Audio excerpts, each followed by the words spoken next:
people just are blind. They don't. Let's get out of this political rhetorics. Let's see the fact. We're seeing it.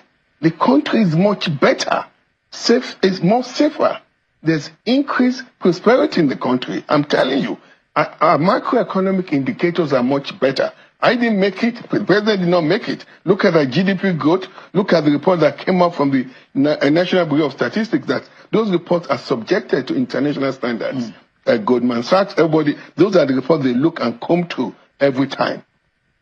More increased, significant improvement in agriculture. We now have more agriculture contributing more to the GDP than oil sector. Look at the infrastructure development. Look at all the safety net program, the money the president is dedicated, the significant budgetary allocation to health, education, social protection, infrastructure, security.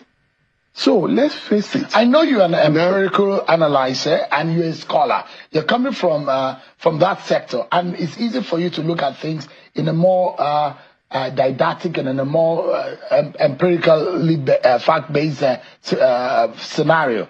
But, Minister, it is not a fact that this government, when it got into office, plunged Nigeria into those indices that are negative.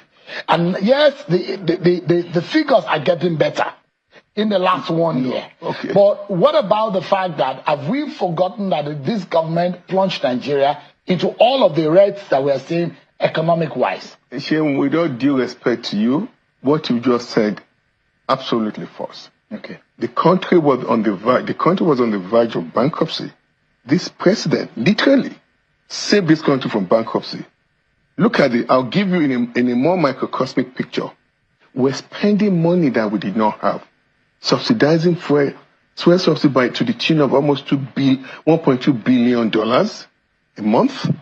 Foreign exchange subsidy of almost $500 million a month. We're borrowing this money. Or significant amount of it had been leveraged by frontier selling those or getting those money resources in.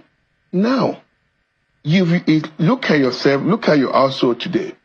If you had to if you were using your credit card to pay your electricity bill, to buy your foodstuff, to pay your rent, and the money you were getting in every month is not enough to even service the interest on those credit cards, what will happen to you? Month over month, you get deeper and deeper and deeper.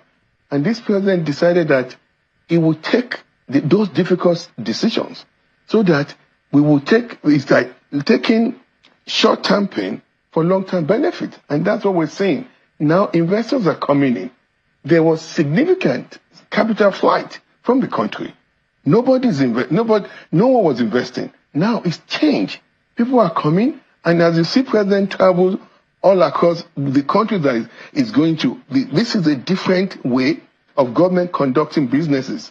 President will go, make sure these are deliverable. He uses its big political will to get those investors to come in. And that's what we're seeing. Things have changed dramatically in this country. But people, the naysayers will never see it.